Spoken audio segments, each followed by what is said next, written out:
And the last time I shared my story was pre-COVID. So it's been a bit, and I'll be transparent, it's been a bit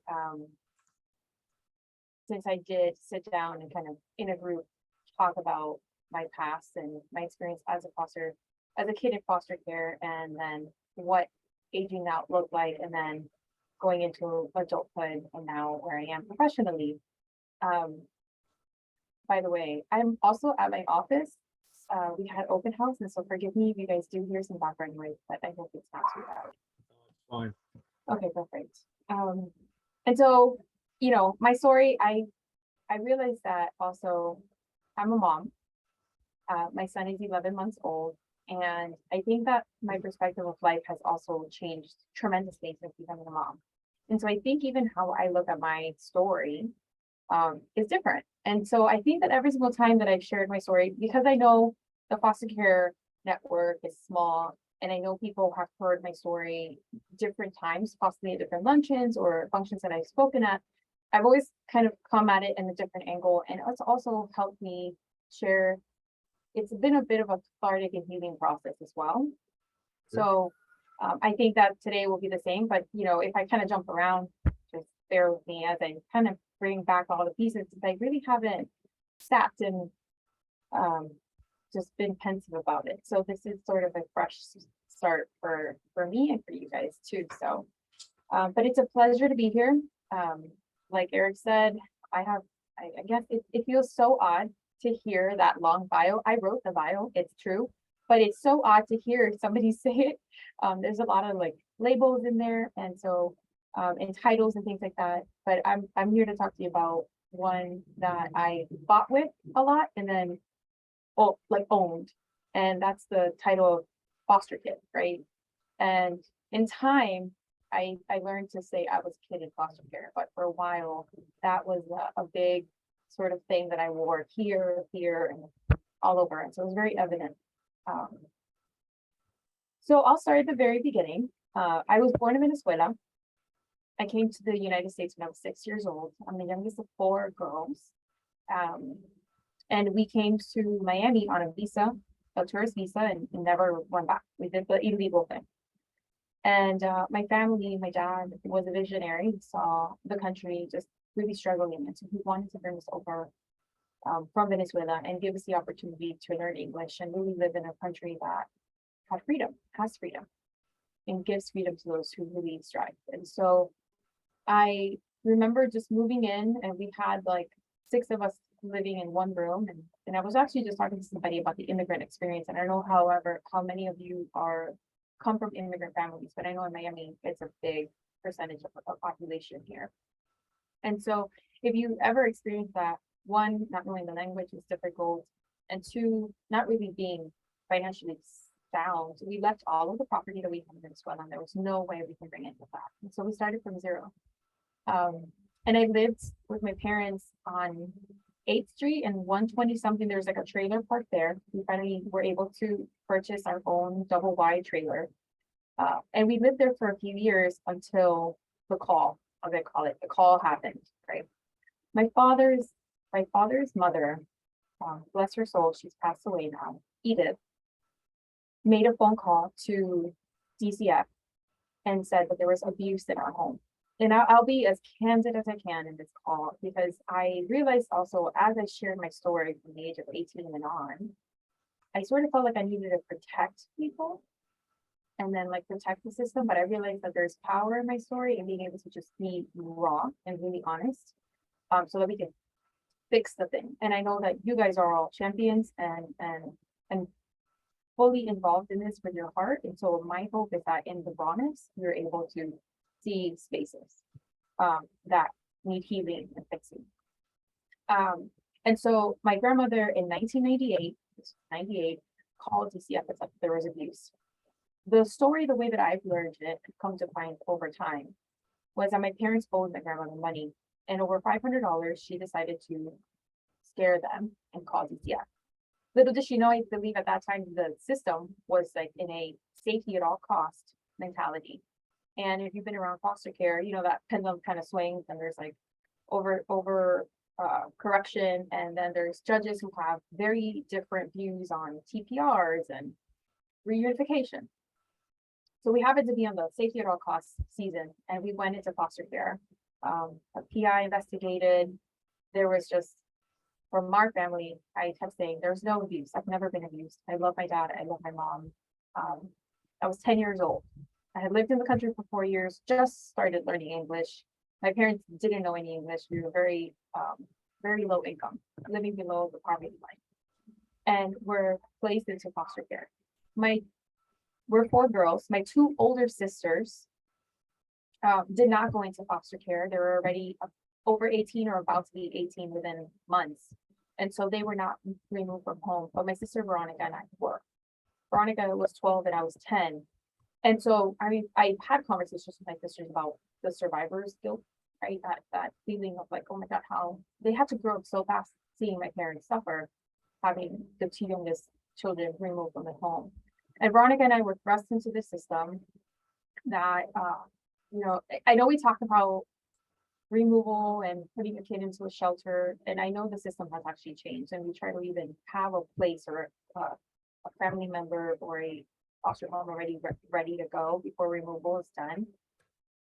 But back then, I was put into a shelter that could house me up to 30 days, and then they placed me into a foster home. So it was move after move after move.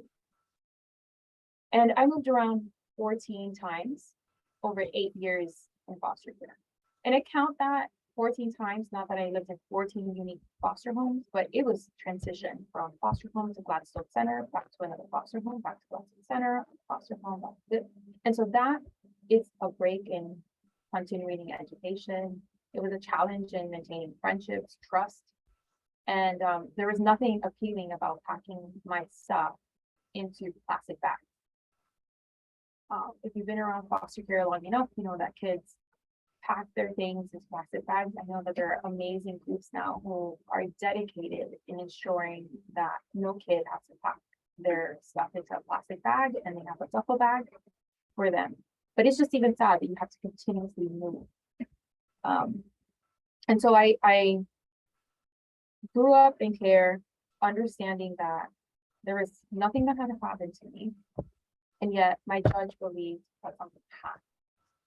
And my sister and I, we, by the grace of God, had never been split, which I know is unheard of, because I know siblings it's really difficult to keep siblings together, mostly groups larger than just 2.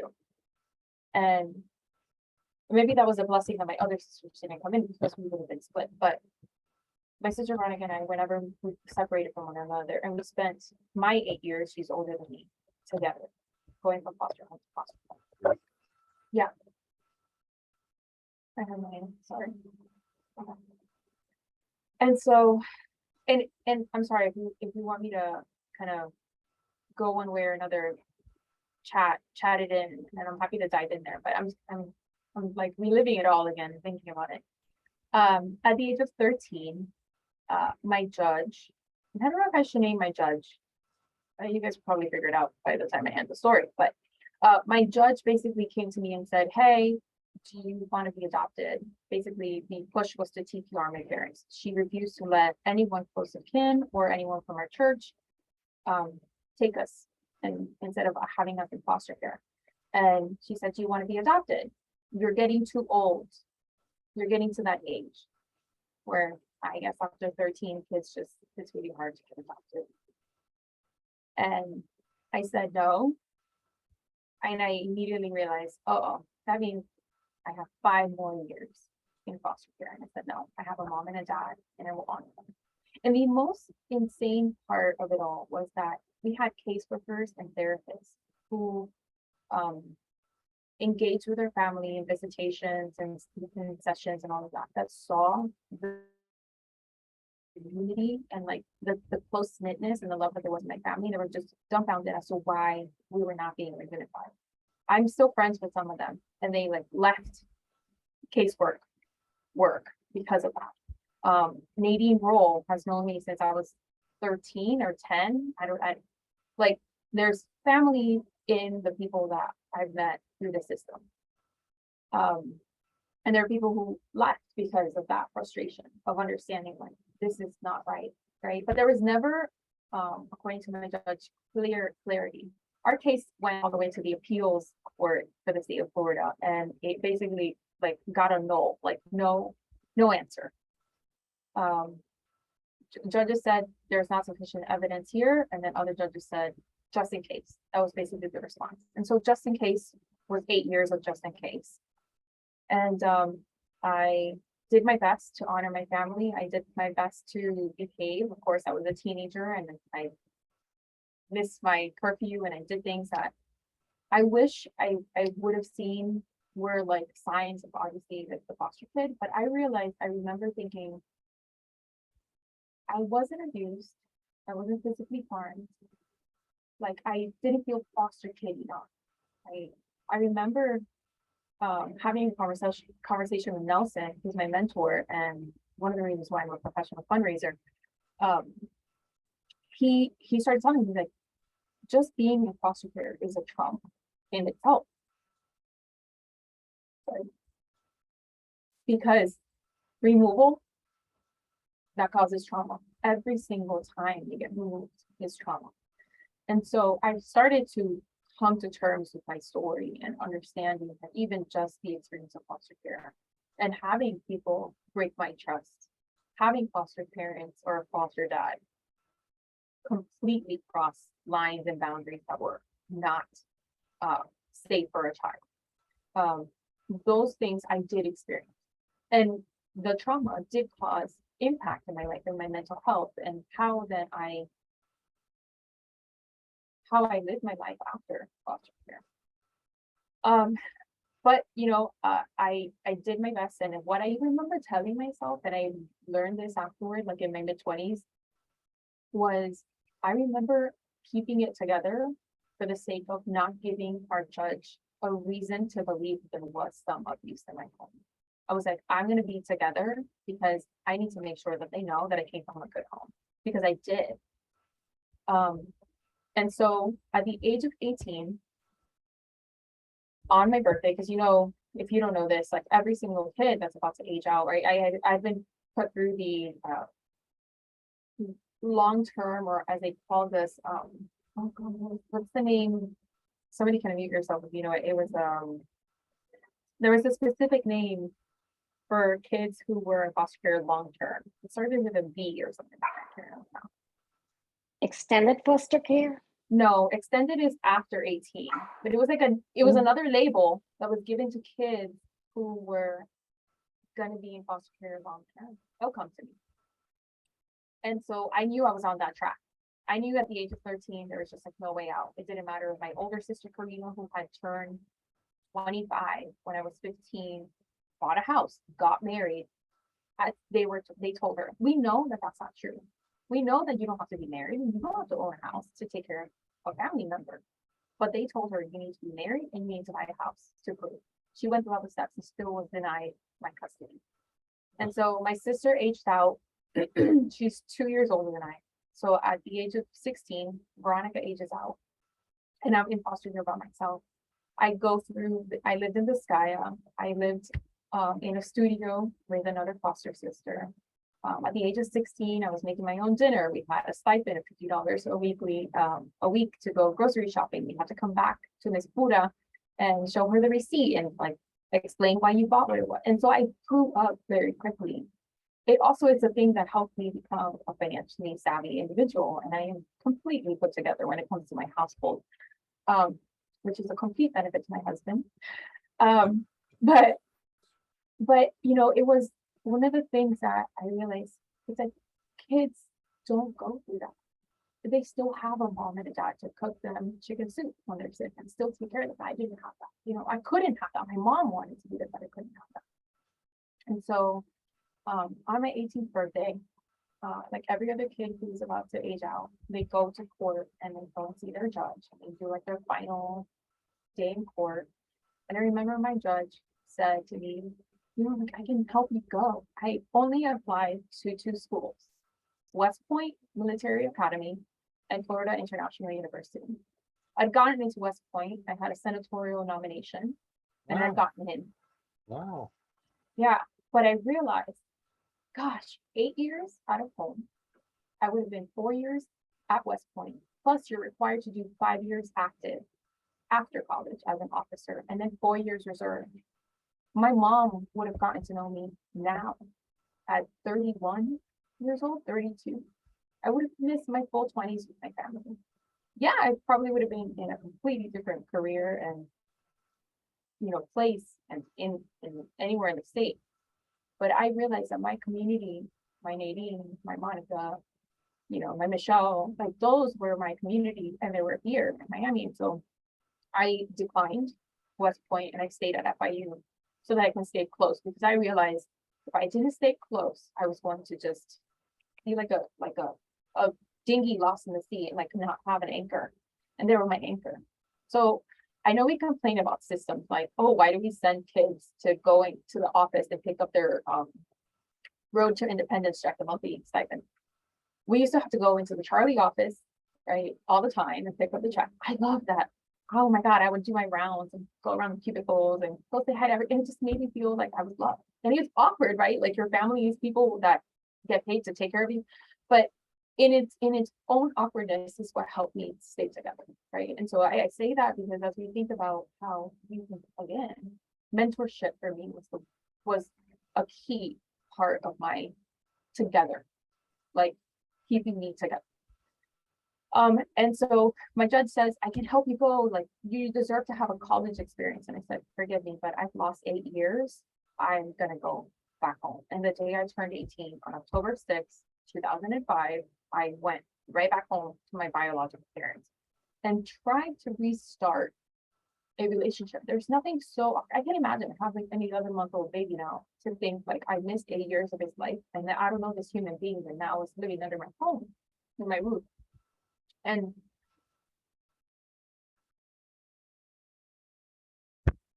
I remember telling my mom, like, I'm a grown adult. I've been told from the age of 14 that I'm independent. I know how to pay my bills. I know how to pay rent. I know how to work. I go to college. Like I got it. So I was like a financially provider in my home, taking care of my family to try to pay back the time that we lost. And years pass. And I'm working as a manager of retail. Well, this part of the story is crazy. I'm working as a manager of retail. I'm 23 years old. And up, I'm standing Kohan, Merrick Park, in the center of the store, and in comes in this woman with waspy hair. I'll give it away now. And oh my gosh, my feet just felt like they were full of cement, and I just like sunk into the ground.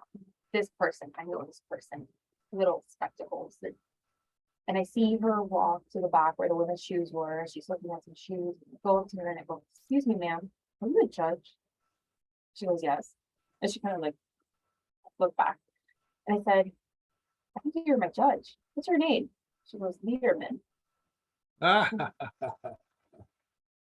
Yeah. Yeah. And I was like, "Yeah." She's like, "What's your name?" I said, "Ruth." And she goes, "What's your last name?" I said, "Rios." At that time, it was Rios. I wasn't married yet. She goes, "Ruth and Veronica Rios." She remembered my sister. Wow. We started chatting. We're catching up. She starts asking me, "Wow, what are you doing?" And then she's like, "Oh, I'm so sorry. I don't want to get you in trouble." And I said, "Ma'am, I'm the manager of the store." She was completely shocked that I survived going back to my biological family. And one thing leads to another. She asked me in the conversation, she said, "Did I do the right thing?" And I was just sort of taken aback, but not like in an angry way, just sort of like I can understand. And I have a relationship with her, and I like forgiving my grandmother. I've never felt hatred towards my grandmother. I've never felt any hatred towards Judge Liederman. I'm a child of God, and I believe that everything happens in our life as God ordained it. And so even through suffering, God uses it for good. I really aligned with the story of Joseph, by the way. I mean, literally, like, but she said that to me, and I just kind of said, "Ma'am, I am who I am because of the things that have happened to me. Like, I'm not going to get rid of those like bumps and bruises off my soul because I'm confident and I love who I am." And so that kind of started a relationship, and she and I have been in touch ever since. And it's very interesting understanding where she was as a judge to have driven her to make a decision that was safety at all costs, just in case, not understanding that there hadn't been abuse in a home and that there was mental health issues. And so I love that now the system thinks about preventative measures that can be put into place before a family is ripped apart and separated. Did anybody check my grandmother's background? Did we like do an assessment in mental health, and did we wrap around rather than separate? It's been a long journey.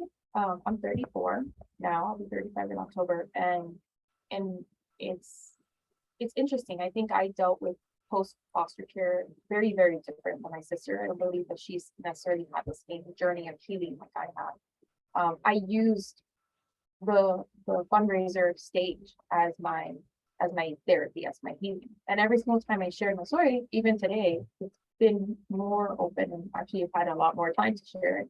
And it also didn't feel like I need to say the right things so people can get it, right? This just feels very kind and welcoming. And so I appreciate you all just listening to my story and hearing what I've gone through. And I hope that you can take away a few things. One, the thing that kept me moving forward, not necessarily straight, because I definitely didn't go straight, was mentorship. It was the people that I knew were around who would, if I hadn't even talked to them in a year, if I called, they answered. I don't know if that was because of me or something about me, but I do think it's because of their heart. And so I know that you're on this call at almost 8 o'clock at night on a Monday night because of your heart.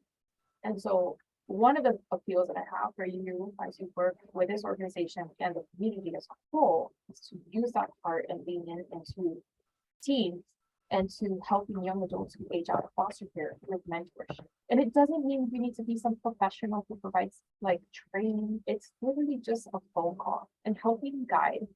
I have not ever had a job that somebody didn't put my hand into the other person's hand. I haven't had an opportunity, all those labels and titles, but somebody didn't say, hey, have you seen Ruth? Somebody who helped me think through some of the toughest decisions I've had. It's all been through mentorship. And we all have mentors. But I think for a kid who was in foster care for 8 years, it's critical because it's been different moments I've been able to grasp and always find stuff. And you don't have to be the only one, right? So just be something to somebody. And I know, Eric, you said where you have to try to identify teens who need mentors, right? Like every kid needs a mentor, like just whether they want it or not. Mostly the ones who don't want it, because they're the ones who really need it, right? But we all need it, and we've all had it in some capacity. But it's probably a family member who needs it. But foster kids don't have that. So I'll pause there. I know that we have Q&A and all that, but I hope that was actually really nice, Eric. I appreciate the space. Yeah, I appreciate the space and the time. I don't think I've ever been able to share my story with a group without reading it off a script or standing on a stage with a microphone, just kind of just talking to friends. Well, I think this format, you work it very well. Your communication, your connection to all of us was wonderful, and I can't say enough about how powerful that story is, and how incredible it's been in terms of what you achieved, having gone through all that and wrongfully put into the system. I mean, it's just, Yeah, and having experience, I will say, like, I in no way do I think the system is like this evil thing that needs to get destroyed at all. I actually do think like some families do need this for a season, or some children do need this as a safety space. But there is a space for us to make it better, right? And so, like, had anyone, had anyone pushed back in some spaces rather than just doing the job that they've always done because they've always done it that way for year over year over year, maybe I wouldn't have stayed in foster care for 8 years. Well, I love you too, Nadine.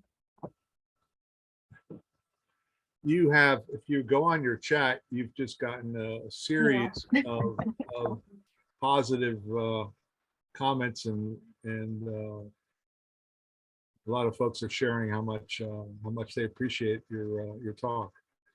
And Nadine communicated that she goes, "I love you, and I'm so proud of the woman you are. May God's blessings continue to run you over." And that's from Nadine Roll. It's great. And we've got comments from a lot of people that are on the call. Do we have any questions? Yeah, Valerie does. I think Okay, you have a Valerie, digital yes, hand up. you're waving. You get your first shot here. Go ahead. Hi, Ruth. First of all, thank you so much for sharing. I have to say, though, I find your story just so upsetting. It's so upsetting. Did you have a guardian ad litem at any point? I did. Well, I had the court appointed lawyer, and actually she and I are friends. I'm still friends with a lot of people who took care of me. And But they have about 200 kids, the Yeah. court appointed lawyers. yeah, but I don't recall a gal, like a volunteer non-foster care person. I don't recall a gal. Okay, because I'm thinking how your story could have been different, how things could have been different.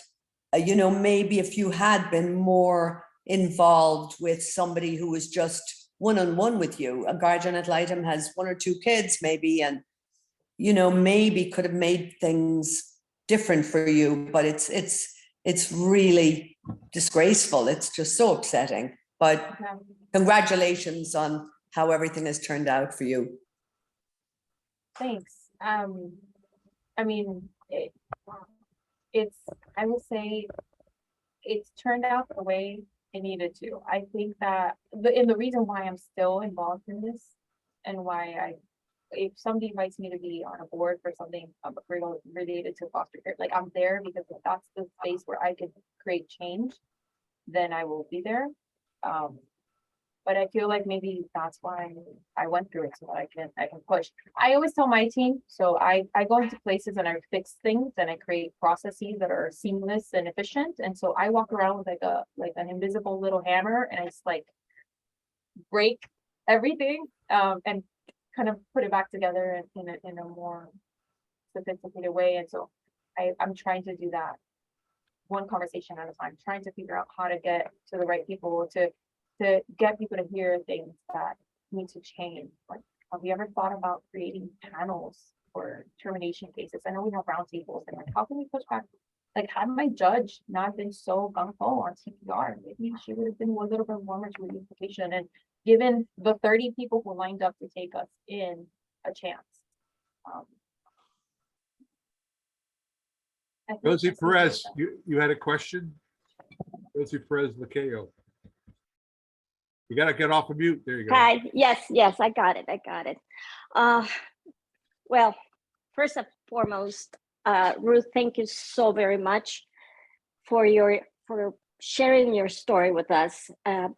I am part of the Florida Foster Care Review panel, and your story is helping me just to rethink of a lot of the situations that we have been in, where we have to submit a suggestion to the judges, and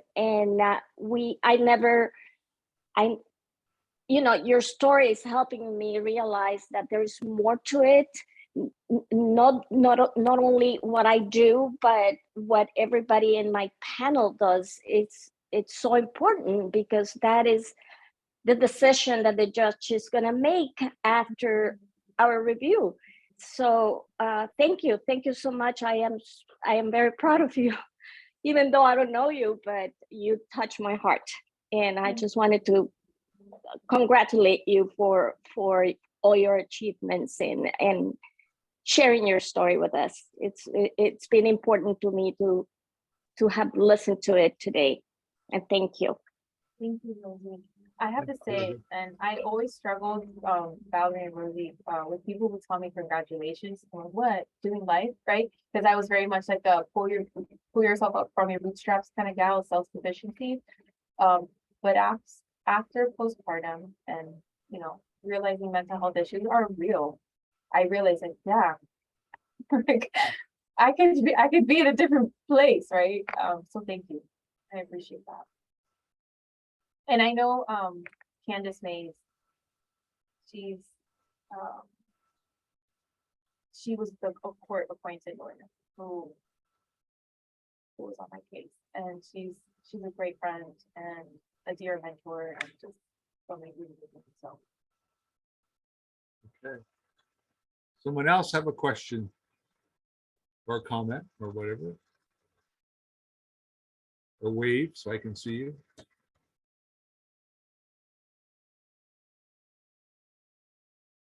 John Sinetti, go ahead. Hi, Ruth. My name is John Sinetti. I'm impressed. But most importantly, I think there's a lot of achievement here that has a basis somewhere. For example, you had anchors. You referred to your relatives, your emotional support as anchors. I think that's something a lot of foster kids don't have. And of course, you had obviously the Holy Spirit with you since you were 14. You had somebody in your corner, and you knew that. To your credit. And you're old enough or wise enough or maybe spiritual enough to say to the judge, well, look, I know where my anchors are. And how many teenagers know that? Not many. My story is quite different from yours. I was a runaway and I was very happy running away. I ended up in a children's home. Thank God there was someplace where I could go, else I'd be on the street. But I never wanted to be in any way associated with the brutality of the home that I came from. I tried to get my sister out of there, and I did. But even she said, you know, you leave one place, now you're another, you're amidst strangers. And I was, at the time, I think I was in graduate school. I couldn't spend time with her, and she was at a children's home at the time. And her experience was a little different from mine, but she's still very much like you, a self-made person. And I'm trying to figure out how she got her ability to self-direct. I think your self-direction obviously is different. I think you have unique abilities that very few people your age at 34, even when you were a teenager, have. For example, as we look at you now, you look like someone on a set designed by a professional. Your background is a perfectly held, all around that is a frame. It's professionally done. Of course, nobody did it. Maybe you did it. Maybe you take full credit. But very few people have had your abilities or your life. Now, not to take it in any way from you, obviously you made that decision early at 13 and you stuck to it and you knew you had something in your corner. If anything, you had your anchors in your corner. Not many kids, particularly in foster care, have that. They all have the same thing you had, though. They want somebody they can count on. They don't have the person doesn't have to be an expert, just somebody they know that exists. I actually ran away at one time to the place that I knew was closed, but at least I wanted to verify that there was a place for me. When it opened up, I was on a weekend, they were closed. But I wanted to know where they were, and it felt comforting to know if it was a weekday, I could have gone there. Yeah. And rather than being on the street, I ended up conning a police officer at the desk late in Bethlehem, Pennsylvania. I brought him a cup of coffee, and I asked if he had a place for me to sleep. And he did. And eventually the police from the other town where I was came and got me and patched me up. But I have to tell you, you have to have some degree of reserve to begin with. And you had that. Now, I had a relative eventually who, when I was 16, enabled me to get my driver's license. She was there always in the distance. She was the commander of the Navy traveling the world, but she'd always check up on me. I had that. Very few people have even that. But I think you had all those anchors you mentioned that people don't really appreciate, and certainly I would have at that age. However, I didn't have very much, and I thought I was grateful of the children's home. I was grateful for the adults around me at the time. And I think there's a lot of people that go unnamed along the way. You mentioned some of them who were able to help you in in somewhat insignificant ways. It doesn't appear in the newspaper, but if it were up to you and me, we would put their names in the newspaper. So thank you. Thanks, John. Thank you. Thank you, John. Now there's three of us, three mentors on this call that are working. We went through the modules and the training and the background checks and the drug tests and the fingerprinting and the 40 pages of paperwork. And we've got, and I hope Alicia, of course, Alicia, I'm sure appreciates your story. And Scott, who's doing work with, teens that they're mentoring, how, what Ruth was able to relate as far as, the importance of a mentor and the role you're playing in these individuals' lives. You may not think you're having that impression or having that effect on their lives, but it means a lot to them. So hopefully you'll go back and reflect a little bit more on what the work you're doing with these kids and how important it is. I know I am in terms of the work I'm doing with the young man I work with. So Yeah, so growing up in Charlie, and if you remember Charlie, is children have all rights, legal, educational, and emotional. In their boardroom, there is this plaque for Nancy Hector, and in their, I don't know if you guys have ever had the pleasure of meeting her, but she was like an angel for Charlie. And on the plaque it says, "To the world, you may be somebody, but to somebody, you're the world." And so I've always thought about that, and I think about, the impact. Again, I connect with a mentor here or there once every 6 months, but like those moments are anchoring moments or defining times where it helps me kind of readjust my direction and engage. So I encourage you all to either connect in a way that's physically with tangible gifts and engaging with your time and really like thinking through how you can help somebody, even if it's for a season. I think hopefully you've given some people on this call thoughts about exploring the mentoring or just getting more involved in all the things that they can do to help kids in foster care. Any other comments or questions before we start to wrap up here?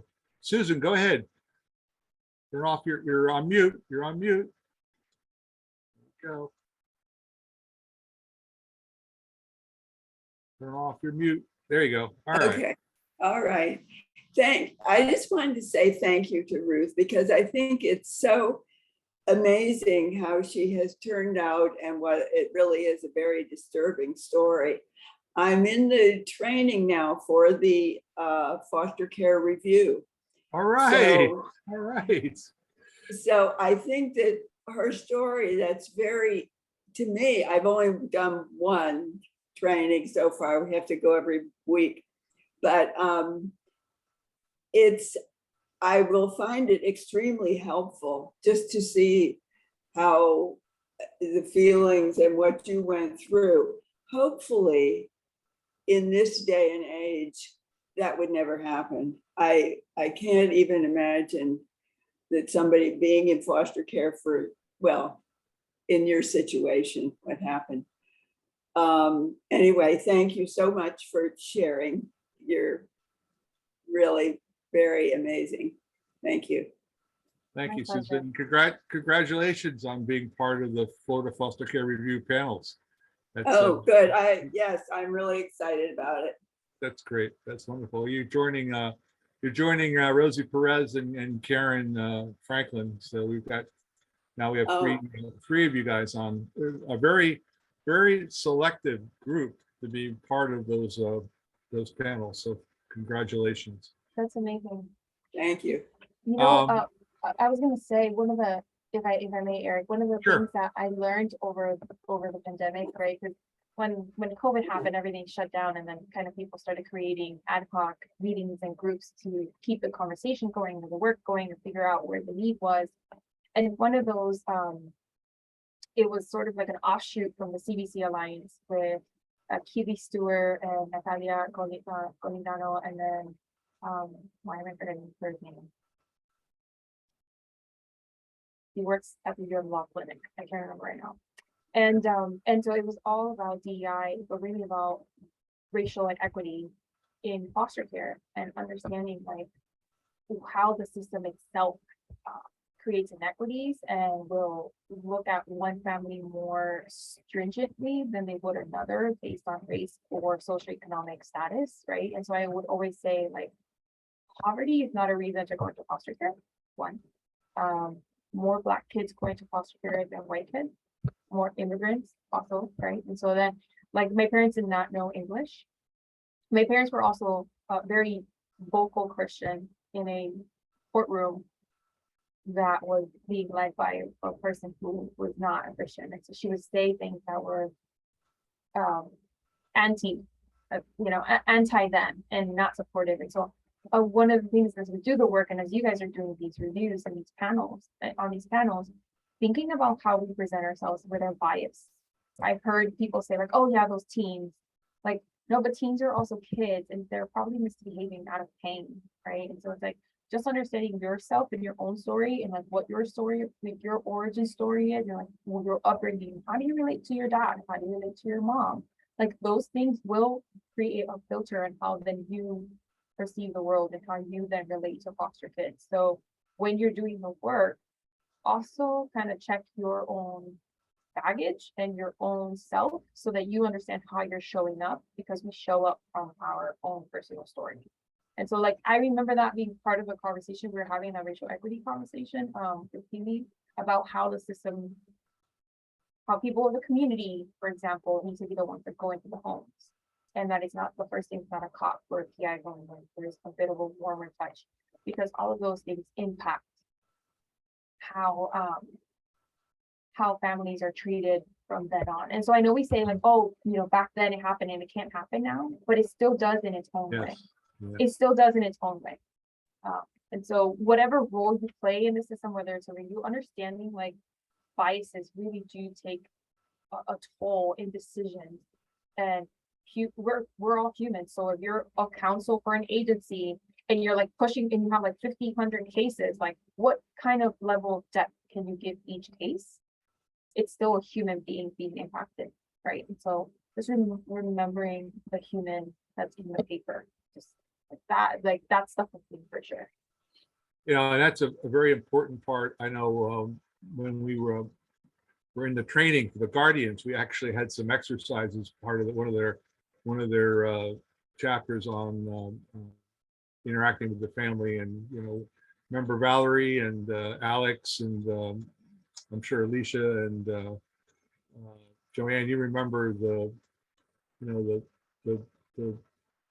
workshop that we did where we were filling out those forms and trying to figure out the various approaches we're taking to different nationalities and different ethnic groups and the whole 9 yards. So they do a pretty good job of Katie, your team does a very good job of working on that, teaching that. Anything else for our young lady, for Ruth, before we go?